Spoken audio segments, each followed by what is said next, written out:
New at 6 tonight, criminals targeting houses of worship. RTV6 is now looking into a string of metal thefts at churches on the southwest side of town. Our Troy Washington shows us what the thieves are after and how this crime of opportunity is getting out of hand, costing congregations some big bucks. The sound of a functioning AC seems to be a magnet for thieves.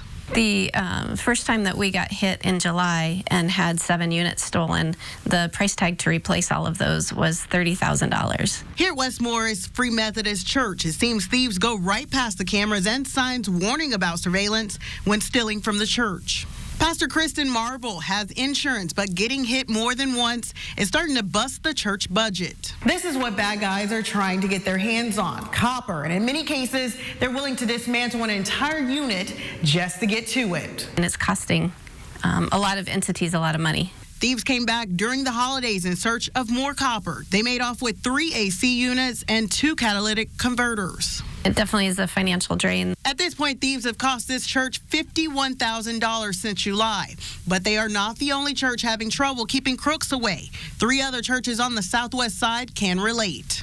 And the bus was very loud, because just as we were about to pull out of the parking lot, it just died.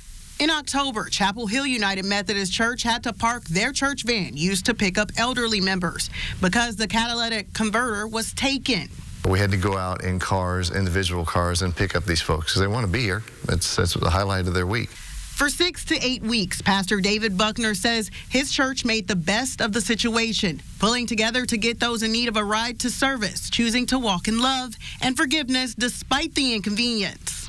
If the person would have needed cash or some help, come knock on the door. We'd be glad to help out. Catalytic converters can cost anywhere from $500 to a few $1,000s to replace.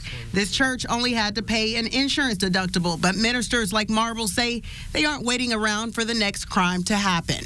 We're working with our city council member and our state representative to talk about and look at what the laws are. Working for you on the southwest side, Troy Washington, RTV6. A church member donated a new van to Chapel Hill United Methodist Church to help get them back rolling. Tonight at 11, hear why some experts say churches are so susceptible to theft. Also, we'll break down how police go about catching the crooks and the risk versus reward for the crime.